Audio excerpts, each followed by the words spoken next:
आप देख रहे हैं अल्फा डिफेंस हिंदी में आपका स्वागत है। आज के इस वीडियो में हम लोग बात करेंगे स्वदेशी जेट इंजन के बारे में। कल द हिंदू न्यूज़पेपर में एक न्यूज आई थी कि भारत और फ्रांस 125 किलो न्यूटन थ्रस्ट वाले इंजन को बनाने के लिए कोलैबोरेट करने वाले हैं। ये न्यूज आर्टिकल लिखा था दिनाकर पेरी ने, और अगर उनके सोर्स की बात की जाए तो आर्टिकल के हिसाब से उनके साथ में ये इन्फॉर्मेशन एक डिफेंस ऑफिशियल ने शेयर की है। इस आर्टिकल में दो मोटी बातें निकलकर सामने आई हैं। पहली, external affairs minister S Jaishankar जब पिछले हफ्ते फ्रांस में थे तो इस दौरान फ्रांस के डिफेंस मिनिस्टर फ्लोरेंस पार्ले के साथ में उनकी बातचीत हुई थी, और इस आर्टिकल के हिसाब से दोनों के बीच में इस इंजन को लेकर बातचीत हुई है।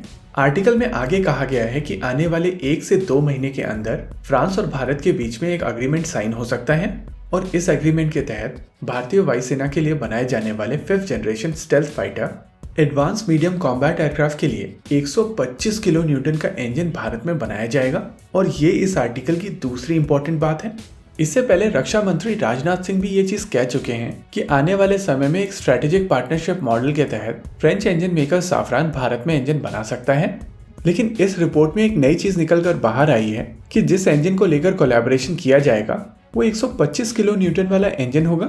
इससे पहले जो हाई थ्रस्ट इंजन की हम लोग बात कर रहे थे, जिसको आने वाले advance medium combat aircraft mark 2 में यूज किया जाना था, वो 110 किलो न्यूटन का माना जा रहा था। और अगर द हिंदू की ये रिपोर्ट एक्यूरेट है और उनकी तरफ से कोई ब्लंडर नहीं किया गया है तो ये एक मैसिव न्यूज है।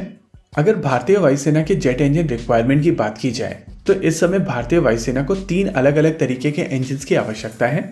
ये बात हम लोग पहले भी कई बार कर चुके हैं, लेकिन कॉन्टेक्स्ट सेट करने के लिए एक बार इसके ऊपर फिर से नजर डाल लेते हैं।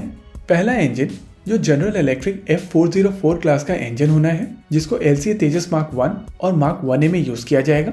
मोस्ट लाइकली इस रिक्वायरमेंट के लिए भारतीय वायुसेना किसी और इंजन को ट्राई नहीं करने वाली है, और तेजस मार्क 1 और mark 1A general electric F404 से ही पार किए जाएंगे। दूसरी रिक्वायरमेंट है लगभग 100 किलो न्यूटन थ्रस्ट जनरेट करने वाले इंजन को लेकर। ये engine Tejas mark 2 twin engine deck based fighter और AMCA मार्क 1 में जाएंगे। और तीसरी रिक्वायरमेंट इनिशियली मानी जा रही थी 110 किलो न्यूटन थ्रस्ट वाले इंजन को लेकर, लेकिन अगर दिनाकर पेरी की ये रिपोर्ट सही है तो ये इंजन 125 किलो न्यूटन थ्रस्ट वाला इंजन होने वाला है। वैसे पिछले कुछ समय से जिस तरीके से भारत की तरफ से आत्मनिर्भर बनने की कोशिश की जा रही है, ऐसे में जेट इंजन भारत की इस कोशिश के बीच में सबसे बड़ा रोड़ा है।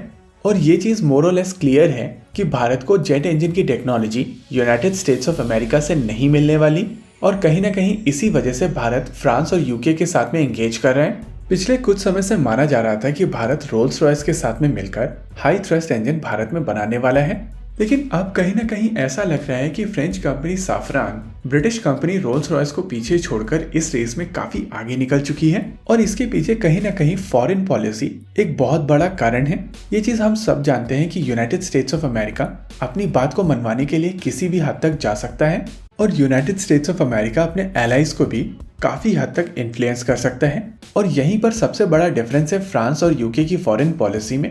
फ्रांस एक इंडिपेंडेंट फॉरेन पॉलिसी एग्जीक्यूट करता है, वहीं पर यूके की फॉरेन पॉलिसी काफी हद तक यूनाइटेड स्टेट्स ऑफ अमेरिका द्वारा इन्फ्लुएंस की जा सकती है।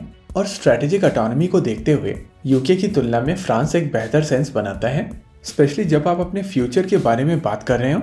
ऐसा नहीं है कि भारत की relationship United states of America के साथ में बहुत ज़्यादा खराब हो गई है, लेकिन जैसा कि हम लोगों ने आपको पहले भी कई बार बताया है कि भारत की तरफ से हमेशा कोशिश की जाती है कि वो एक स्ट्रैटेजिक ऑटोनॉमी मेंटेन कर सके। और ऐसी स्थिति में जब भारत अपने फ्यूचर के बारे में प्लानिंग कर रहा है तो नेचुरली कोशिश की जाएगी कि ऐसे ऑप्शन के साथ में जाया जाए जहां पर कम से कम स्ट्रिंग अटैच्ड हो। वैसे ये देखना काफी ज्यादा दिलचस्प होगा कि जिस इंजन को लेकर भारत और फ्रांस मिलकर काम करने वाले हैं, क्या यही इंजन फ्रांस के फ्यूचरिस्टिक फाइटर जेट FCAS में जाएगा। लेकिन इस मोमेंट पर दो चीजें कही जा सकती हैं। भारत सरकार की तरफ से इंजन को लेकर जो कोशिश की जा रही है वो एक काफी ज्यादा पॉजिटिव डेवलपमेंट है, और दूसरा, अगर इस समय कोलैबोरेशन की बात की जाए तो जितने भी ऑप्शंस अवेलेबल हैं उसमें सबसे ज्यादा न्यूट्रल फ्रांस की फॉरेन पॉलिसी रही है। ऐसे में फ्रांस एक काफी ज्यादा रिलायबल पार्टनर हो सकता है, और इसी वजह से ये देखना दिलचस्प होगा कि आने वाले समय में ये डील किस तरफ निकल कर जाती है। इसी के साथ आज के इस वीडियो में रखते हैं केवल इतना ही। वीडियो को अंत तक देखने के लिए धन्यवाद। देखते रहिए अल्फा डिफेंस। जय हिंद।